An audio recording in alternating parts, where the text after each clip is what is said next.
you're excused. Cause you're always late, overweight, and totally rude, honey. Yeah. Welcome to podcast number 8. Yeah. It's Welcome, we're recording. Good. Yes. And Glad to have you, Brad. Glad to be here. Nice to meet you. Now, who is Brad? One of you is Larry's daughter. I don't know which one though, right? one without the cat ears. Yeah. Normally I have cat ears, but it's too hot, so. Yeah. They retract into your school. I have them.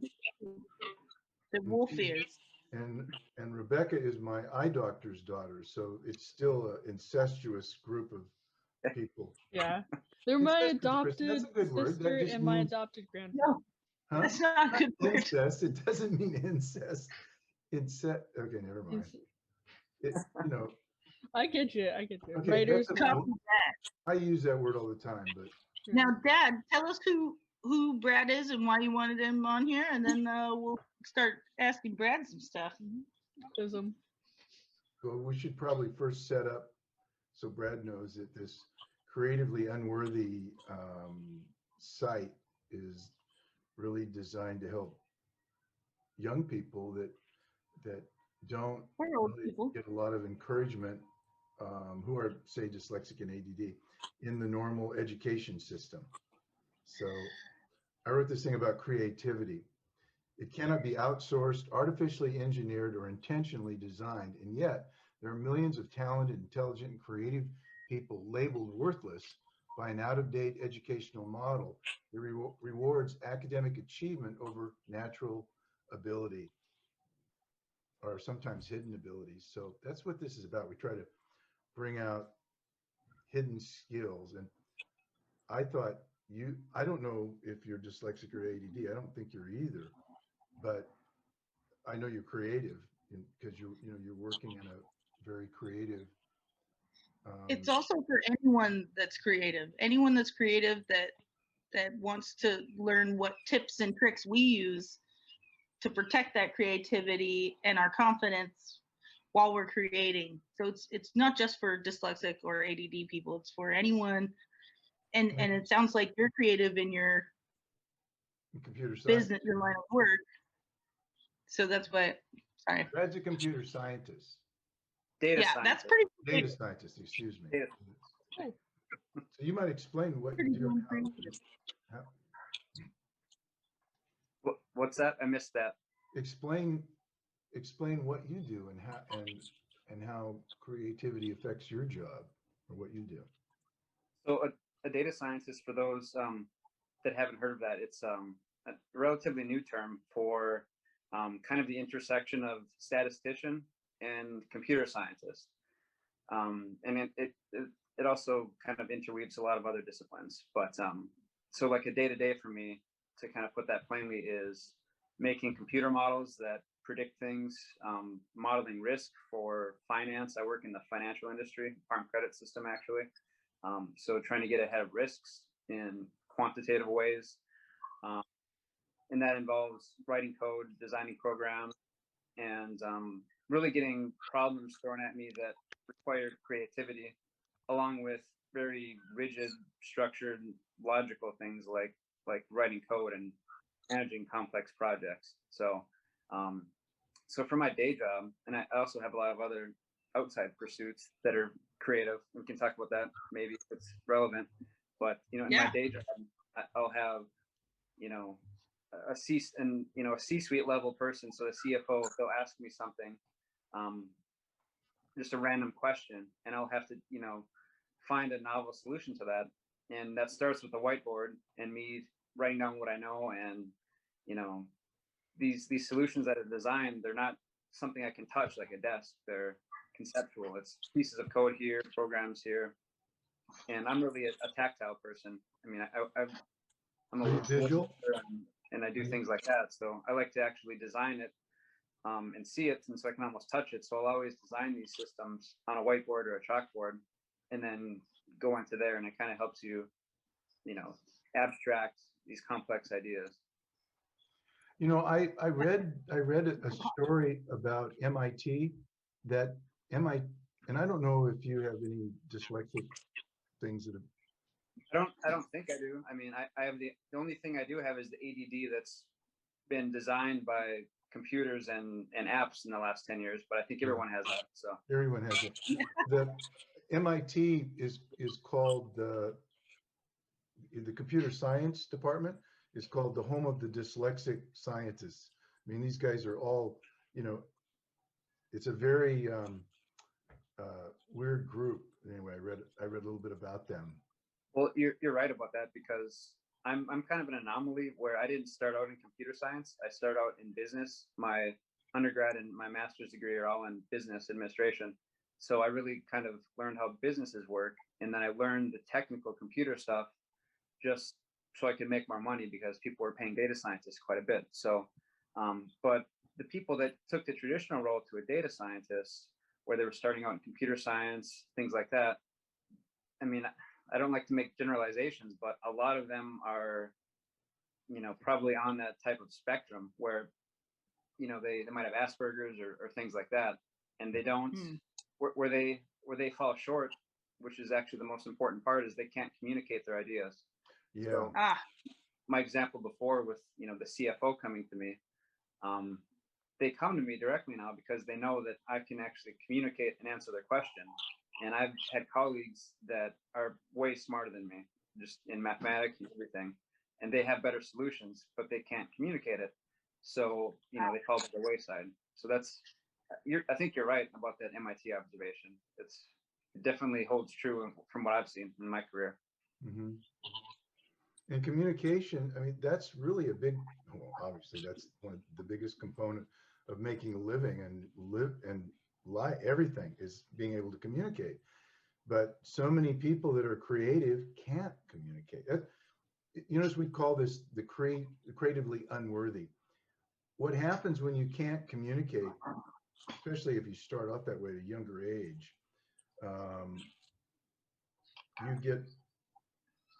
you end up with a lot of shame and so forth, and so then you end up feeling like you're never worthy of like, why in the world would you be in this position, that you can do all this forecasting, and here these really smart guys come in and ask you, and you might think to yourself, well, I'm not, why? Well, you did, you actually said that as you were describing yourself, here they're way smarter than I am, well, according to who?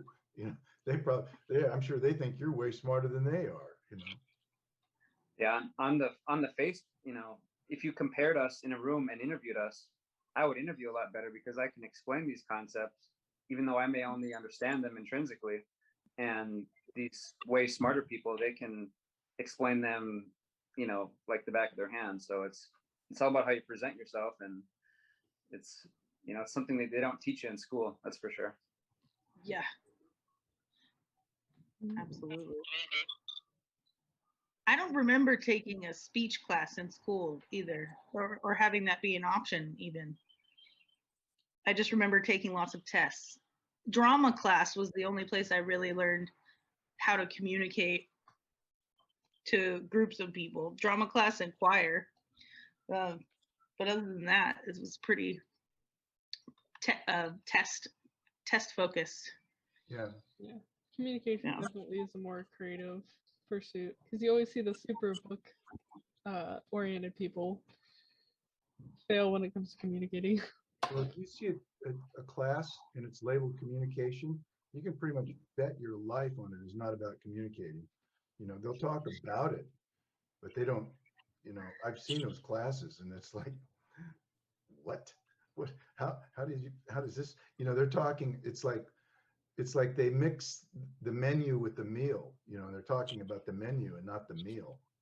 And the meal is being able to communicate. It doesn't matter if when you're an artist, if you're a singer like Christin does, or, if you're a poet like Rebecca is, they communicate through, through those functions, and you communicate through whatever I guess,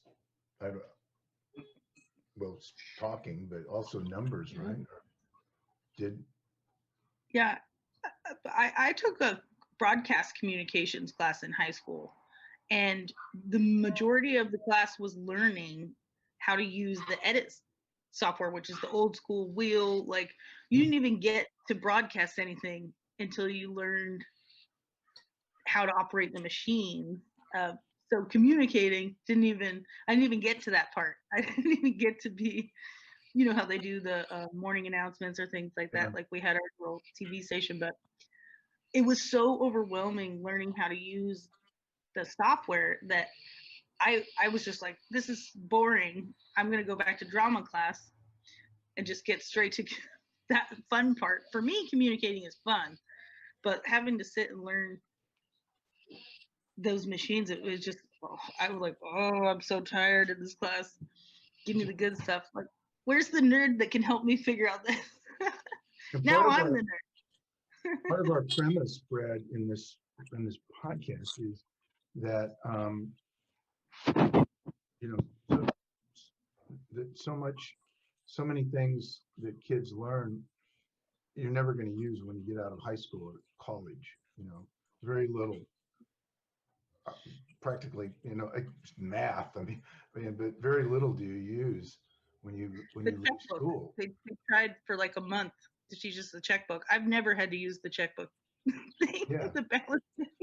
I mean, and yet you've got, if you're a, you know, I want to say a low functioning dyslexic, or if somebody has a lot of ADD, it doesn't matter that you could be the most creative person in the world. If you can't get through the education system or get the degree or get the proper registration to do what it is you do, you're not going to ever, you know, see your full potential. That's where I want this thing to go, is how do we help, you know, young people reach their potential when society is declaring that what you have is a deficit. You know, last time I talked to a school, I've spoke to schools that all of the kids were super ADD and dyslexic. Usually the two go together. There's a common link. But what we're saying is that the reason for the ADD in a lot of cases is to create dopamines, get your mind to think. And when your mind is thinking, you know, then you're creative and you come up with all these solutions. But if you're bored out of your mind, you're either going to quit or you're going to strike out. In the case of the school I talked to in New Jersey, all of the students had been kicked out of the regular schools, and they were in this particular school because they couldn't function in a public school or private school setting. Matter of fact, one of the kids, they said, yeah, not all the kids are there because one of the kids was at his murder trial. And be like, whoa, he shot his teacher, you know. So these were like the extreme kids. When I got up and I started talking what I know with these kids, I hooked them. You know, how I hooked them was I told a story about how being ADD and dyslexic saved my life in Vietnam. And I started talking about the war. Bang. I had, you know, they were all listening like that. It was really, really fun to see the reactions.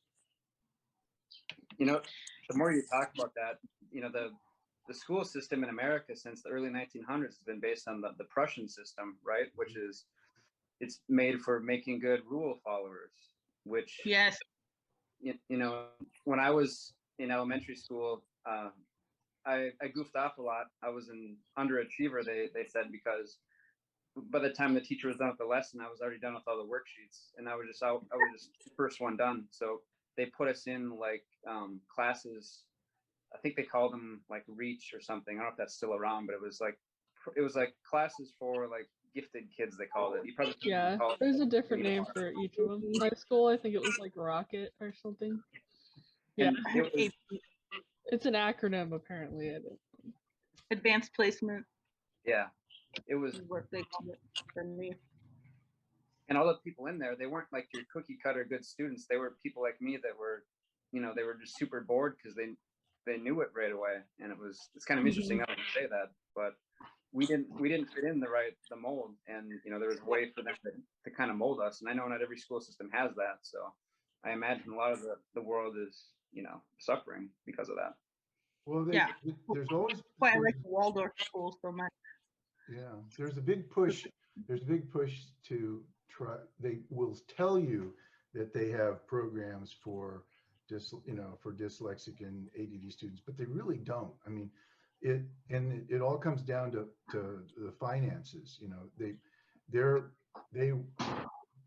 in order to get money, they've got to reach a certain standard or a certain test requirement, and so that really preclude. And if you're going to run a program for what they would call slower students, that takes your time away. That takes time away from the other students, and it takes money out of your pocket, so to speak, if you're an administrator. So they'll talk about it, but a lot of those programs, they started off trying to do that.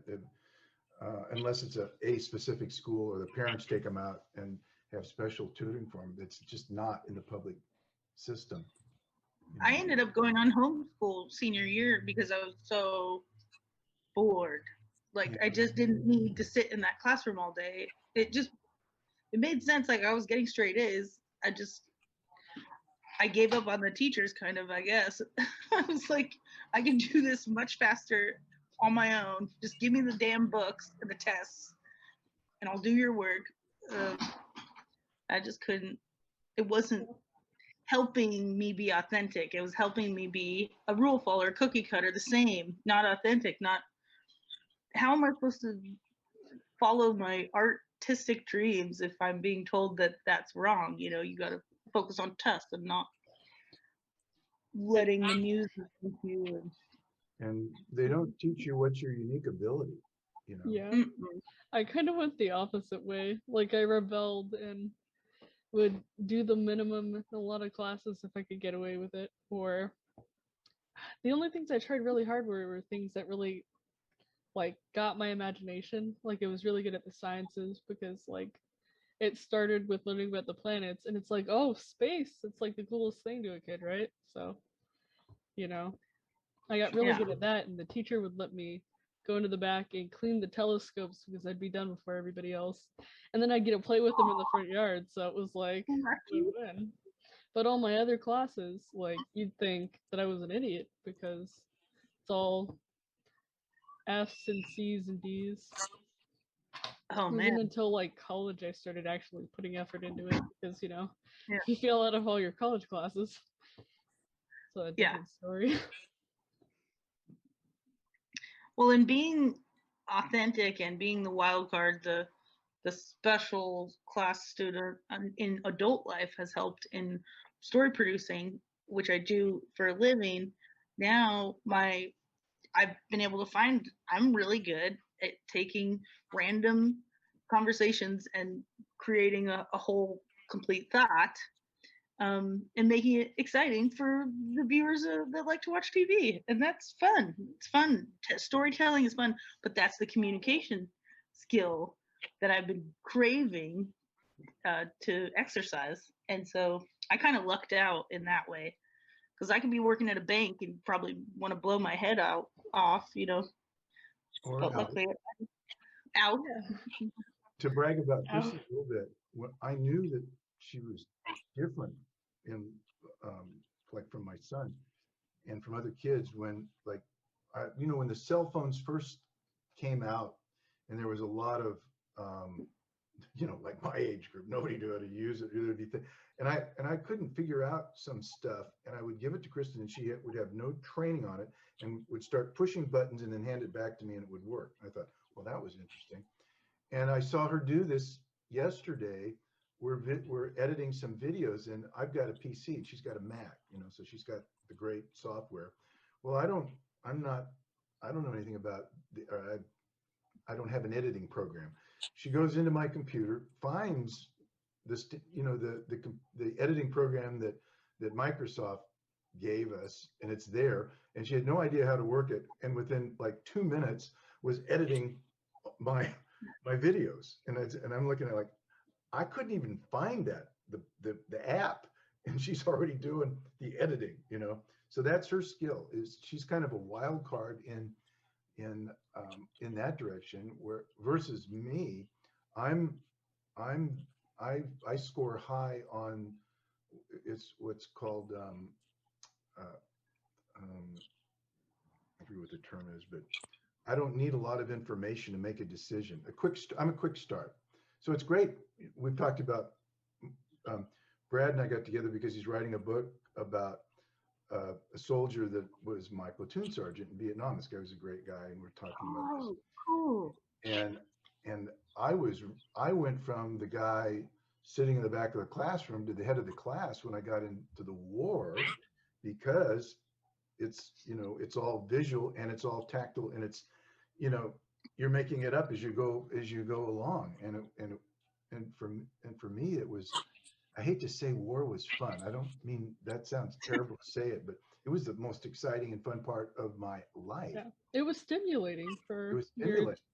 senses Massive in a way dopamine. that school probably never filled in. No, it didn't. Yeah. School was, I wanted to. Plus, it really promoted your unique abilities from your upbringing, having to be aware of the mood people are in and having to be aware of danger. And so you're already really good at that. You put a guy like my dad in war scenario, he's going to thrive because he's really good protector. He's really good stealth.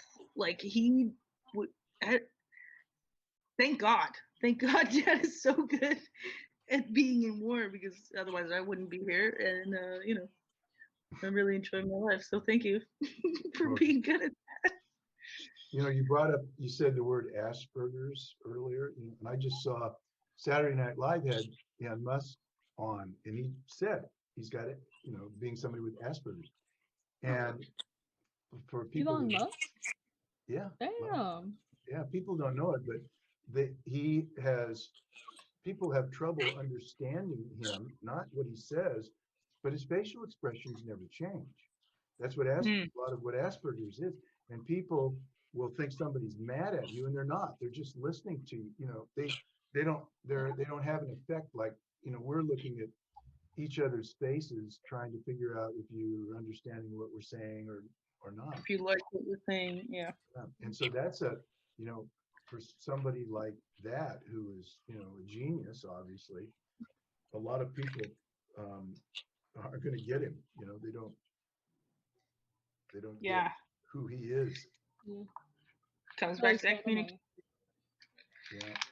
Like, it sounds like, Brad, you have a tip for us, for everyone listening, which is you start by using a whiteboard and writing down what you know. And then, so your whiteboard is kind of like your toolkit. That's the very base beginning where you start, right? Is that what you were saying?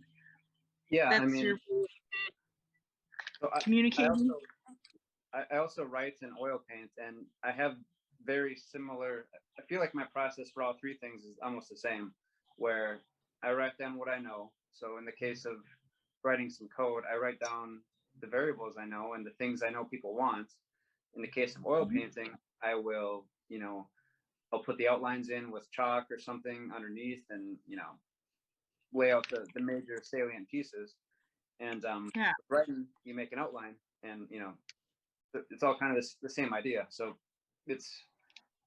I was doing that long before I was, out of high school and college. So it's kind of something that's innate to me. So I didn't really need any training on building software, but after I started, writing code and building software, I looked around and I saw that that's what everyone else was already doing, and it was just kind of natural to me. So that's awesome. I feel like if you build anything, the process is almost the same, and learning to get better at it, for me, it starts, in my perspective, with copying the masters, right? So in like the Baroque period, like 1700s, oil painters, they'd be an apprentice to, like, let's say Rembrandt, and they would copy his works, and they would even paint a lot of his works, like the underpainting, and he would go in and do the last couple of glazes and call it his own. Wow.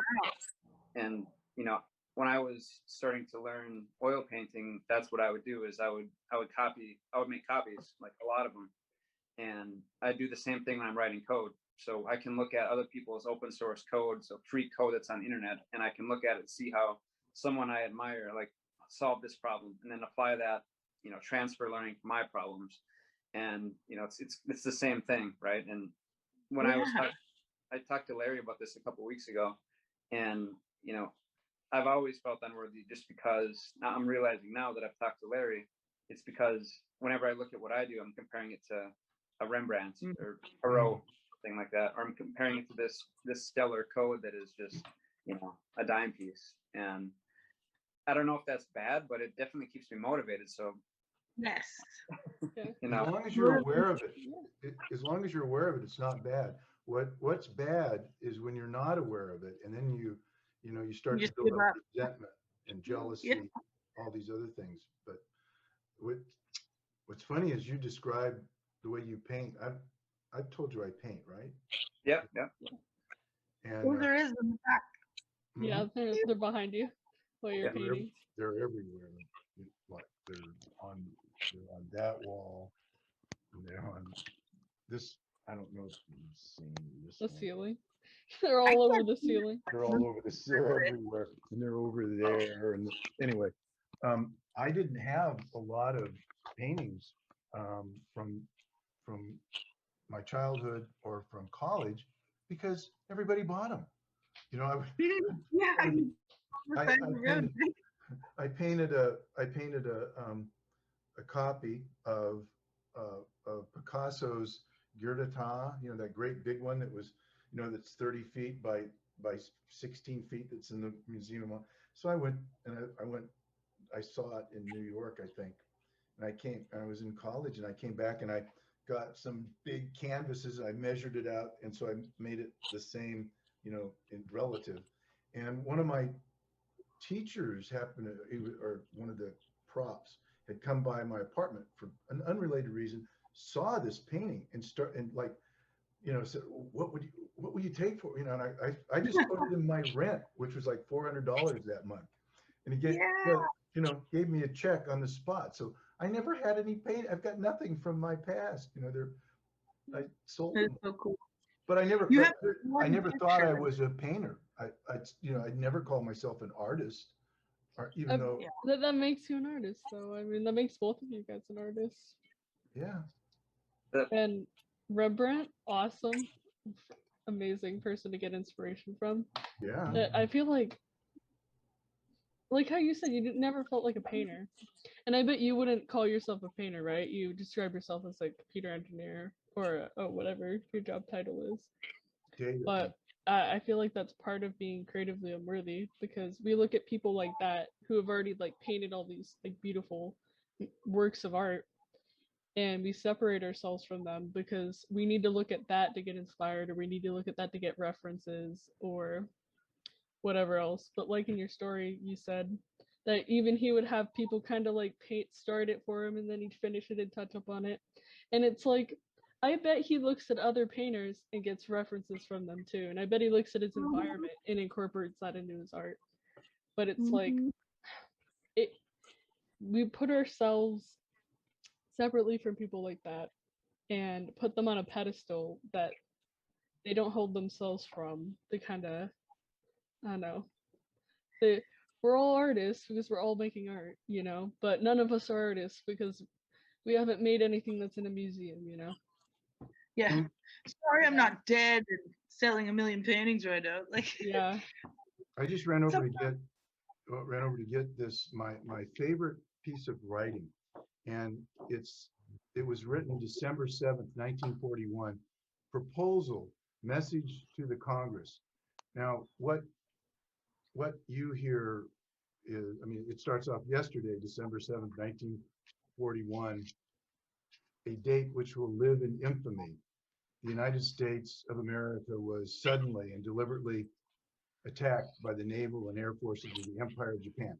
Now, that's what you heard your whole life and everything. I happen to find Roosevelt's notes when he wrote that speech. And if you look at it, it says, see if you can see it. There's so many cross-outs and corrections. Crossed out the word, a date that will live in history, and he wrote the word infamy in it. That's all the way through. Well, what most writers do is they look at a published piece of writing and then they compare their writing, which sucks, to this, and they've never seen this. This is Yeah. what, everything Stephen King's done is like this. Everything any writer's done. I've seen his, and he's got a book that came out a long time ago, like how to everything you need to know about writing. And he starts. I know it sounds like some sleazy or cheesy, writing course, but That's a good book, actually. I've read it. That's a good you read book. that, right? Yeah, and he talks about this, and how he learned how to write, and it really was when one of his teachers edited his newsletter, which was a school letter called the something puke or something. It was some weird name, but he was an out there guy, and he just needed guidance or a coach or a mentor, and that's kind of what we hope some of these things that we talk about can become. Little things that, I didn't realize that everybody's writing isn't perfect the first time out the door. It's like we all think we're printers. And anybody who did that painting, they just like it came to them from God. It was like divine providence and just was beautiful instantly instead of this mess that ended up great at the end, The first time I ever sold anything, and this was before, I still don't consider myself a painter, but I sold and I started painting a lot more after this. But I had an oncologist that I was really close with. I mean, he saved my life, and I had found, and this was right at like my 5-year checkup, and I found a picture I had drawn of my hand. That's kind of like a common thing, right? Like a hand study, like it was like a pencil hand study, and I'd done that, when I was in college. It was pretty old, and it was pretty grotesque. And at this point, I'd been drawing a lot, and I had drawn right next to it on the same piece of paper. I redrew my hand, and the difference was before my hand was normal, and then on the second, afterwards, after I was on the chemo, that's when my hand was like mutilated by this plastic surgery because I had cancer in my hand. So I thought that might be kind of like a nice memento for my oncologist, because he kind of saved my hand and saved my life. And he said, he was touched, and he asked me if I had anything else, and I said, yeah, I have some paintings at home. And I pulled up my phone and showed him pictures of them, and he said, okay, I'll give you $1,000 for each of those. And I was And you don't consider yourself a painter. Doesn't what's count. that guy's phone number? I want to call him up. I got some paintings to sell him. Yeah. he might be a sucker. Maybe this isn't my credit. No, that's great. It goes to show. I had no clue. Well, you can. I mean, what you have done. This is really cool, because what you did is something we're trying to do. Right, Christin and I are trying to do right now, and writing this letter to people about the girls that I've been helping. How do you touch somebody's soul? So what you did was you touched that human part of that doctor's, you touched his soul somehow. It really, meant something to him. And so it wouldn't matter. You could have said 5,000, 10,000. It wouldn't matter. He would have still paid whatever, Mm-hmm. That's very cool. Yeah, it's one of the only times in my adult life I've seen another grown man like tear up, and he teared up in front of me. So I thought that must mean something. Yeah. My dad's a doctor, and he's kept every single painting or anything that his patients give him. Like, it's really special to him. Like, he has it like all around his office and in the house and like in his personal study. Like, I read a great line yesterday, and it was, it doesn't matter who it was from, but what it said was,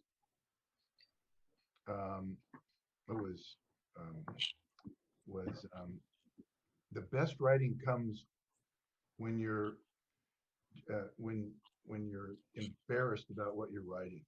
When you're right at that point of being I've got it written down somewhere. I should find it. Arthur Miller wrote that. It was Arthur Miller that said that. He when he would start to write something, if he wasn't, because his plays touched people to Death of the Salesman, to where they're almost like Shakespeare. They're going to last forever. Those kinds of stories. And he said, he always tries to write where you think, you know what, I can't tell that, it's too embarrassing. Yeah. And that's what you should write. Yeah, that's the gold, especially working in TV. Yeah, you worked on Naked and Afraid, so I mean, it was all out there. Yeah, I don't know. Get a mic over there so I can hear what she's whispering, because I'm sure it's better than what we just filmed. Sneaking up on your contestants. Oh, yeah. It's Naked and Afraid. There's cameras everywhere and mics everywhere. So just catching the real truth, like, because the truth is much far better than faking like you're just some badass. I want to see the struggle. Most people want to see the struggle. I like when they succeed. Like, I'm a fun kind of human. I don't enjoy watching people suffer, but unfortunately, the ratings tell us people love watching the suffering.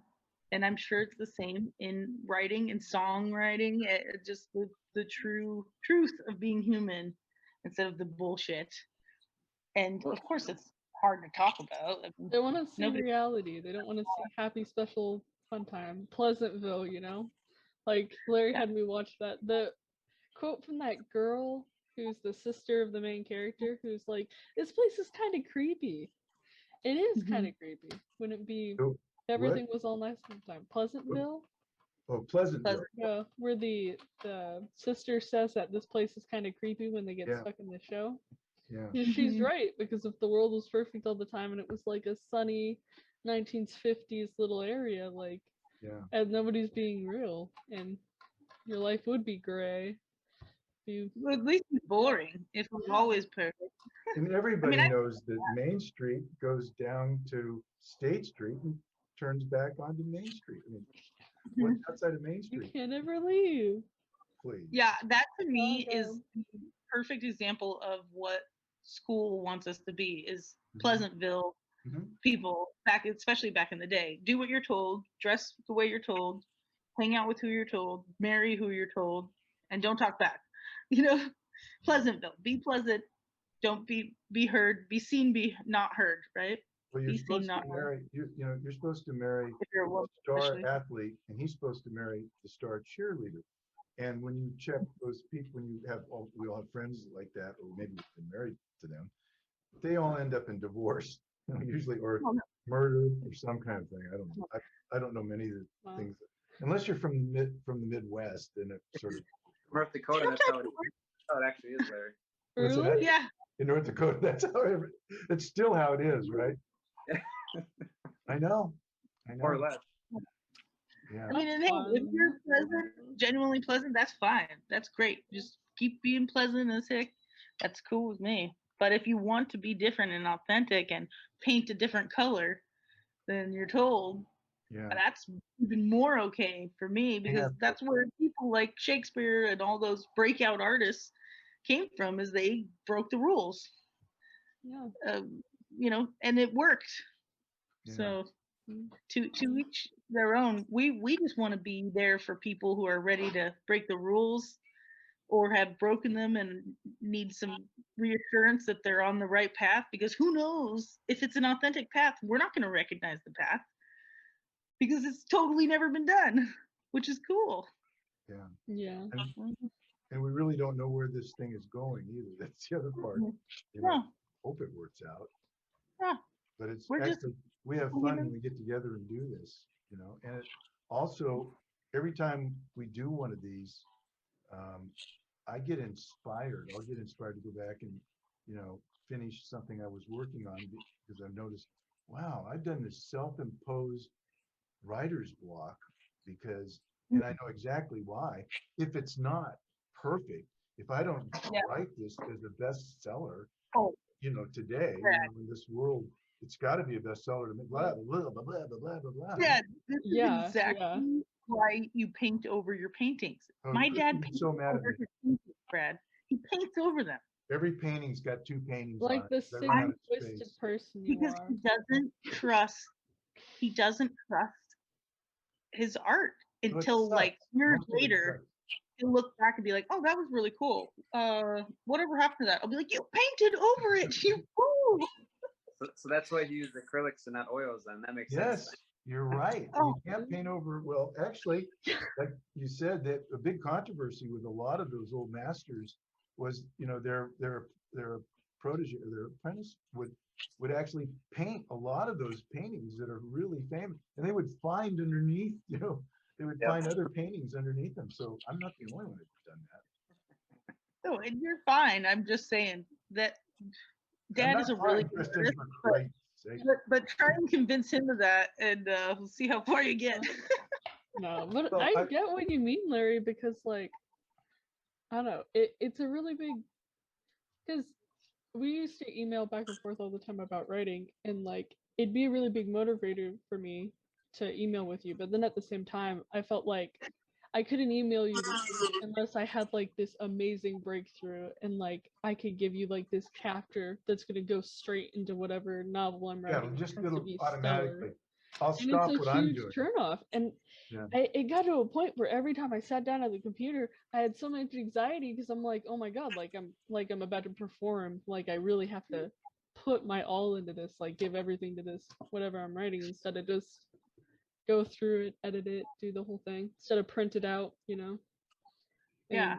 I feel like now that we started doing the Zoom, like, and I took a little break from writing, and I've been trying to draw and do poetry, like I'm starting to see how toxic that mindset was, and I'm relaxing again, and I'm actually like writing again, and I'm not even thinking about it. And then I'll go back and think, oh, or wasn't I anxious about this just like a couple months ago? And it's like the anxiety wasn't the writing. The anxiety was, this is gonna have to be the best Perfect. thing I've ever written the next time I sit down at my computer. Mhm. Like it doesn't have to go into a book. Maybe one of these things will, but not all of them, and that's okay. Well, That's huge. It's kind of, Great. it's like Viktor Frankl, he used to talk about paradoxical intention, where what you want to happen, the opposite happens. So if, let's say you're anxious and you're gonna have a panic attack, and you try not to be anxious, that just makes you more anxious. But if you're anxious and you want to get rid of that anxiety, you try to be anxious, and then it goes away, right? So when you try to make what you're writing or painting the best thing you've ever written, in my experience, that's the worst crap you're ever going to do. And it's the stuff that you're about to throw away that your friends look at and they're like, holy crap, what is this? Or this is great. Those are the good things. So I've come to pretty much whatever my gut is, the opposite is true when it comes to being creative. I love that. I love that.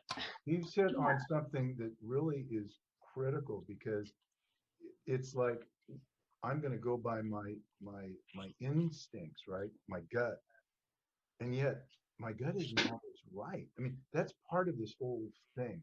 Is you need to have a support. You need to have friends. You need to have somebody that can be honest with you, and somebody that understands you, that can help you, because your gut, I mean, and your brain, your gut, and the little voice in your head that's always there going, that Lie sucks, to you. you know. Yeah. It will totally lie to you. How do you do? Now my trick is, when I sit down and I'm writing stuff, sometimes I will disappear. I literally disappear. I'm not happy. I'm not sad. I'm nothing. I'm not even there.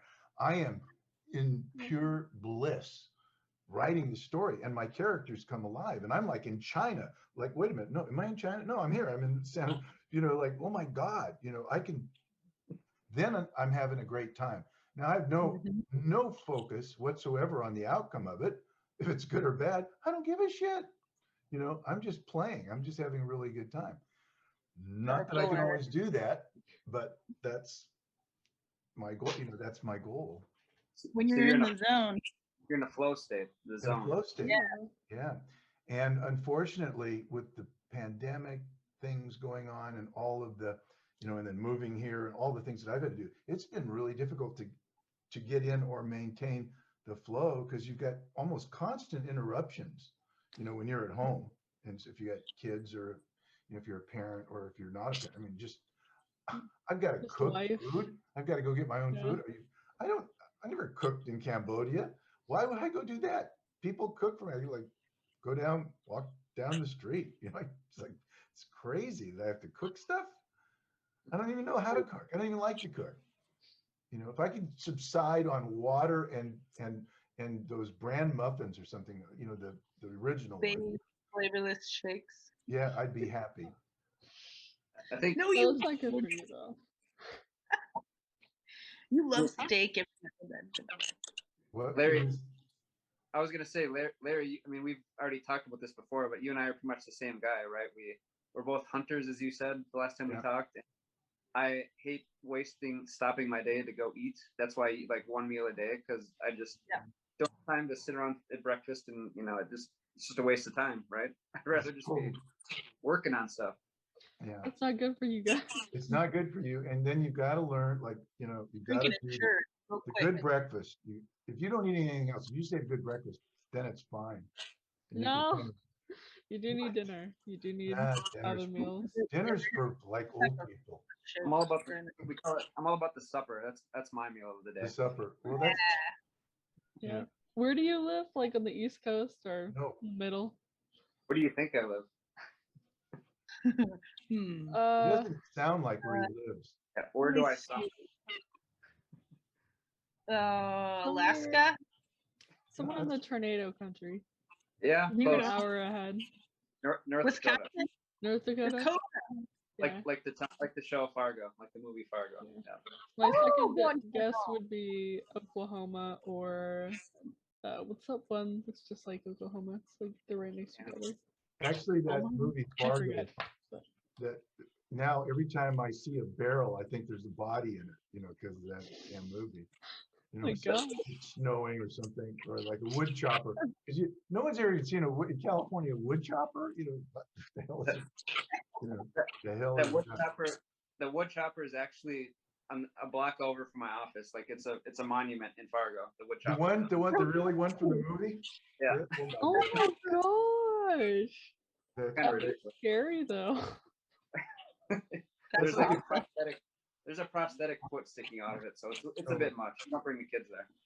You know, Hollywood doesn't do a lot of movies in places like that, and every time they do, like I went to my friend's place in where was it? It was in Iowa, where they filmed Field of Dreams. Oh yeah. It's exactly like the movie. They've left it that way, and you drive out there, and there's the field, and it's, you know, they've kept everything, and you got to pay to go in. And I'm like, oh my god. Tombstone's the real place. The thing us Fargo people don't like is that the movie was filmed in Minnesota, and that accent is a Minnesota accent with don't you know? Oh sure. I mean, that's a Minnesota accent. Yeah, that's not North Dakota, but that's funny. I hadn't thought about that. You're right. That's I don't think I've ever heard anybody with that accent before. It's kind of like not as common now. Well, that's because you don't listen to Prairie Home Companion. If you were my age, you would be like, the day that old what's his name left, you know, was the saddest day. I have some friends from the South online, and they don't even have a drawl anymore. Everybody just sounds kind of the same because of the internet, I feel. All the young people. Garrison Keillor. Garrison Keillor. I love Garrison Keillor. Oh yeah. He turned out to get in some trouble too, I guess, but I don't either. He's a good writer. Yeah. Oh my gosh. He has that same non-effect on his face, you know, when he delivers, you know, his line. What is that? Alligator, Kristen? Up where you're at? It sounded like an alligator. It sounded like there's an alligator there. It was a motorcycle. Earlier, there was a swarm of bees. I was like, oh my god. Plagued by bees. They, you know, that could be the next reality show. The Bee. I think they're just trying to talk to me because they come right up to my face and they just like hang out or try and land on my shoulder, and I'm just always like, get away. Kristen, what shows have you worked on, Kristen? Oh gosh, lots. Let's see. Naked and Afraid is the longest one. That was like 6 years on that.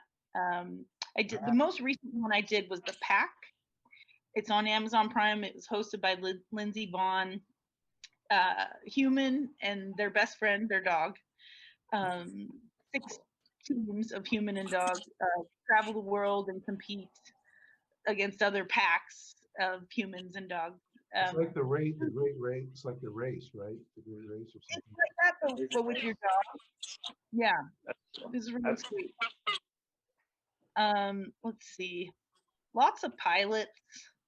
I did Game of Clones, which is interesting because, you know, normal dating shows, all different types of people, you have to figure it out. Oh, so the cool part about this is we take a celebrity who's looking for love and we find out what personality type they're trying to find and fall in love with and who their ideal hottie is.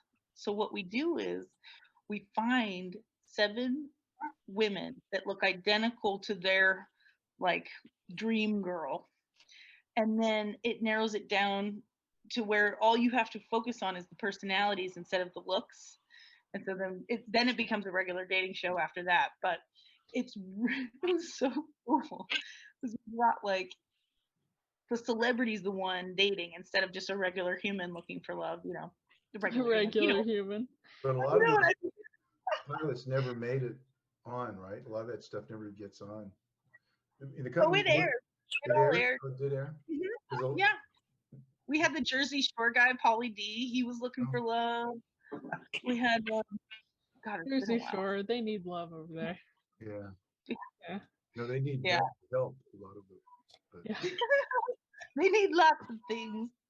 Oh, but it was fun. It was an interesting flip, you know, because narrowing it down to personality, taking looks off the table, basically, like looks, check. We don't have to worry about looks. Who are these people now? So they're all the same person. They were literally clones. That's the twist. Well, that's the cool part. Is they were all so different personality-wise that it made for an interesting little show. But Naked and Afraid was by far the most intense show I've done for the longest period of time. You produced several of those yourself, right? I mean, you were the producer. Yeah, I eventually got promoted to be in charge of producing the behind the scenes, the Bears All episodes, which the stuff we didn't have time to show in the main show because we're filming 24 hours a day for 21 days. Wow. So that's a lot of different storylines. This one has the fun, embarrassing moments or dramatic moments we just didn't have time to show, or like love connections, or just interesting. They're my favorite. They're the best ones, I think. Because I'm ADD too, so I like a lot of different topics that are funny and not just so one story the whole way through. Anyway. How long did it take to not be awkward with naked people around all the time? Like a couple days, couple weeks? Yeah, it didn't take as long as you would think. After a couple hours of scrolling through the people, it's just like, yeah, the whatever. nakedness disappears, huh? Unless they're like something really like, but most of the time, yeah, it's just it's white noise. It doesn't even phase you. Doesn't even phase us. Blur that out. You have to blur all that out too, don't you? Yeah, for the final episode that airs, we blur it, but there's no way we can blur all the raw footage that I have to go through. So it's definitely like you're just like, oh, there it is. Scroll past that. Make sure her nipples aren't showing. Okay, copy that. It's pretty funny, but it's not as bad as you think. It's not porn, so thank God. Yeah, that I don't think. I saw it. I was thinking this is going to be, you know, I thought it would be like semi-porn, and in a few minutes you realize like this beautiful girl that's from LA made a major mistake because it's night and it's dark. She's getting the shit bit out of her. They don't have any mosquito repellent. Yeah. She won't listen to him and he won't listen. And you're going like, oh my God, I've been in this situation before. Except you weren't naked. I'm not naked. Sometimes I was naked and I was in that situation, but it's you're always naked underneath your clothes. So. Yeah. but that the nakedness is just that's just a, that complicates things, and not because of sexuality. It means getting bit, right? Your people Oh yeah. get the shit bit out on every. There's a reason why we all wear clothes and shoes now. Yeah, Mm-hmm. I saw they came back from Cambodia. They did a shoot there, and it looked like I was in one of those army wards, return battle wards. You know, guys were on crutches and people were in wheelchairs. Other people had band-aids, and they're like, what happened? Just they got through filming the last episode on an island Yeah. in Cambodia. Our crew's been attacked by killer bees and had to hide in lakes, and it's not just the cast members that go through the. How I many mean, on the it's a. crew? How many on the crew? How many on the crew is shooting that? Oh, well, that depends. I mean, it's, you got medics, you've got PAs, APs, There's a lot of people. guys, game people that back at home base with the guns just in case a lion attack or something. Has that ever happened where somebody gets attacked by? They've been face to face with them. Luckily, nothing has. Knocking on wood right now. Yeah. Because holy shit, I don't know how they're still alive. I mean, our main boss, Steve Rankin, he was bit on a scout through his eyelet where those shoelaces go through. A viper, I think it was a viper snake, or yeah, I think it was viper. Deadly, something deadly. Just one thing got in the eyelet of his shoe, and he had like years of surgery. Luckily, he's got both his legs, so he's fine now. But Jesus, Wow. So a yeah, viper snake, you can lose your leg from paralysis, right? Or is that it? well, yeah, the venom it starts like eating your Skin. flesh, and Oh, he no. had to have flesh taken from other parts of the body and put on there, and Oh my God. yeah, it's intense.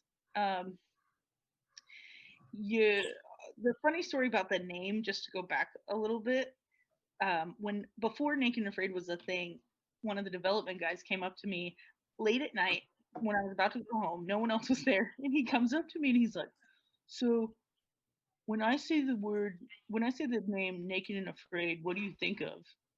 And I was like, dude, like I need to run away from you right now. Like, what are you dying? Are you It sounds like threatening a horrible rape show or Yeah. something, He's like, really? And I was like, yeah, it scares me. I don't. Why? What is it? And he's like, oh, I'm just trying to come up with a name for the show. And I was like, okay, I don't know about that name. But then, when I found out what it was for, a week or so later, I was like, oh, okay, that's totally different than what I thought. was gonna Actually, be. same. That's the first thing I thought when I saw it on the TV. I was like, what the hell is this? Is this Yeah. legal? What are they putting this out here for? Actually, if we called our site Naked and Creatively Unworthy, I think we could probably get a good follow. Yeah. Probably sell it. That would be a good idea. We'll all be in bikinis next time, or the camera will be just like chest up, and we'll just. We'll be like, would you come on, Brian, if it was just naked podcast? They'd run him out of North Dakota if he showed up naked on a TV show. Your job might be Obviously, upset he'd about be that. fired. At least that. Yeah. Oh my God. So it's funny. Just did that. Doing a behind the scenes quick video to add to the Bearzall of all the staff in the office naked while they're editing, just to make the cast feel more comfortable. Oh, See, guys, we're doing it too. Yeah, we should. Next time we all win anything. What do you get for doing Naked and Afraid? Nothing. It is not worth what you go through. Holy crap! It's what not do you like get? They don't get anything. That's the you thing. get some You get famous. general money, but it's not like what you think it'd be worth. Like people do it to be the hero, to be the all-star survivalist. They do it for the glory. Is what most of them. I want to live. I want to keep my. I mean, it's pretty. Whoever the guy that came up with it, pretty smart, because you don't have to pay any of those people to go out and risk their lives doing this shit. No I mean, costumes, you do have something, but it's not like what basketball players get or what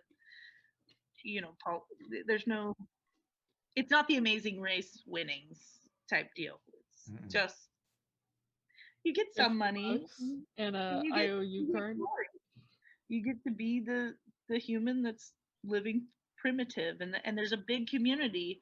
They of pay your primitive hospital bills. It's very nice. that are yeah, they'll pay your.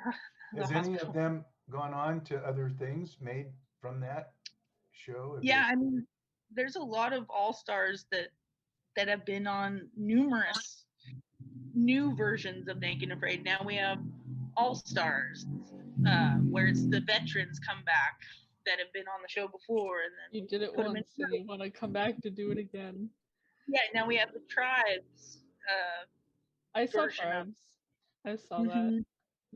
They I'm sure they all have like their own YouTube channels and everything now, but I think mainly they just love being on the show. Most of the time they're not too mad about how they're portrayed, you know, because there's so many different ways you can be portrayed with the right editing. So it takes a lot of to come back. I heard on a lot of reality shows they really kind of are mean with the editing, where they make you sound way worse than you are. Like there was this cosplayer that my fiance follows, where she went on one of those fashion designing shows, and her and her friend went on it, and they told them both different things about each other to kind of pit them against each other. And then when they were interviewing them, they'd be like, sound angry at her. And they're like, why? Stirring the pot, making viewers want to watch because apparently they love drama. Yeah. I don't know if that's true. I think the network just thinks it's true. Maybe it is true. I don't know. In writing, drama equals conflict. Conflict equals drama. And that's what people want, to feel safe to sit back and watch a show that they don't have to get naked and they don't have to be afraid, but they can relate to it. But they can if they want to. Yeah, they can watch it naked if they want to. That's fine. Most people will never, volunteer to go, become a Navy SEAL or Army Ranger, but they'll tell all their friends how they really want to be. Huh? Yeah. What? I want to stay on the earth. I'll never be an astronaut. I know that for sure. Yeah. Oh, I'd love to be an astronaut. No, I'll stay on the earth. Thank you very much. You guys, I think we're close to out of overtime. Oh yeah. We were, but I paid for it. I don't want to keep renewing our session, so I went and I bought a subscription to Zoom. So thank you. Yeah. We'll I had go in on $50. I was being really cheap before and I really didn't want to, but I was like, it's either that or interrupt everybody and be like, guys, we have to pause it so we can come back so then we can do it again. And then... That's great. We'll go in on that cost. Dad and I will to help with that because that's. Don't worry, I'll just ask my dad.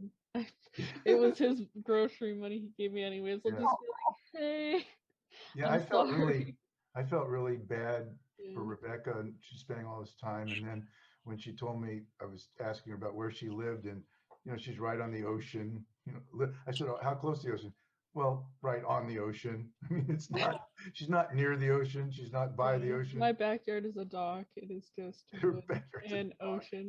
Yeah. I'm coming over. We have to barbecue.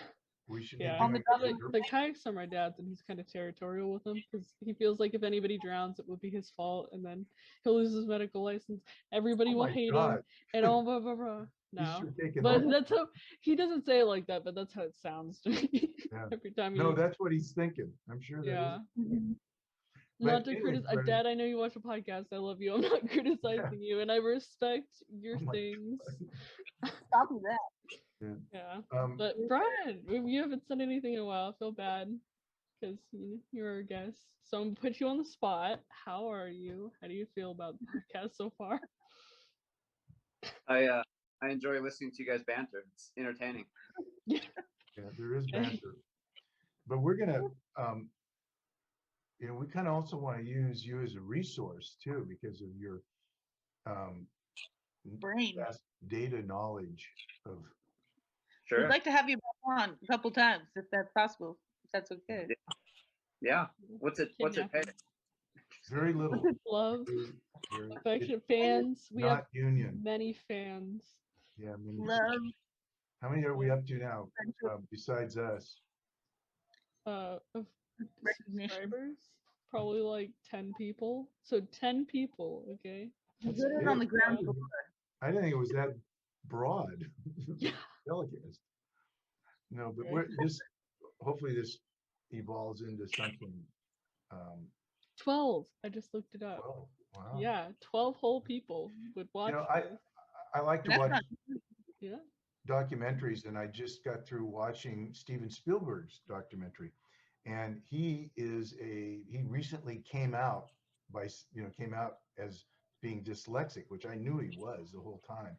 And when you listen to this documentary, he is so off the scale ADD and dyslexia. He's got 20 projects going at the same time.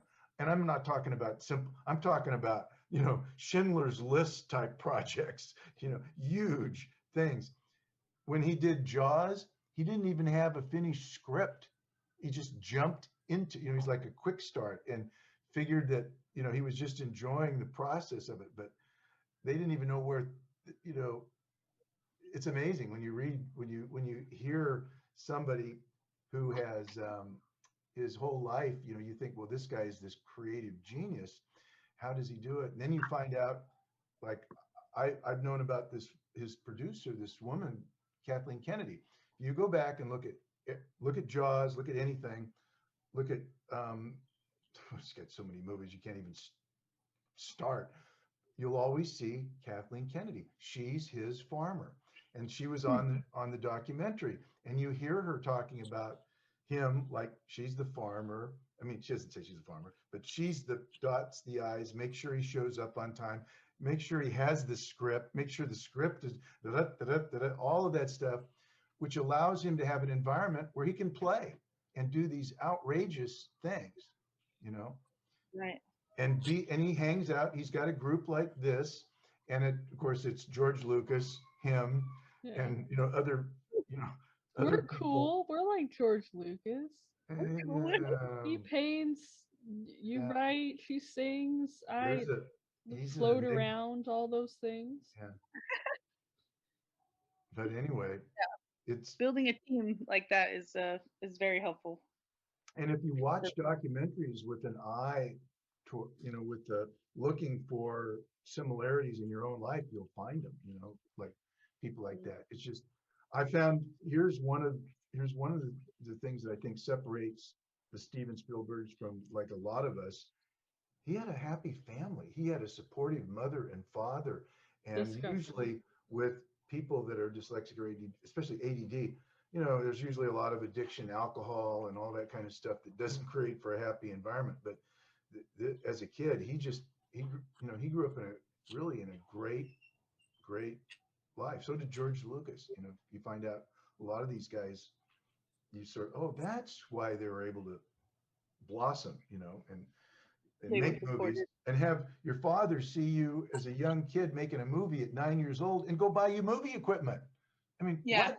Who in the hell, if I would have known that, I would have gotten Krista. I've told this to Kristen before, but when I first heard her as the Artful Dodger in what was the name of that play? Oliver. Oliver.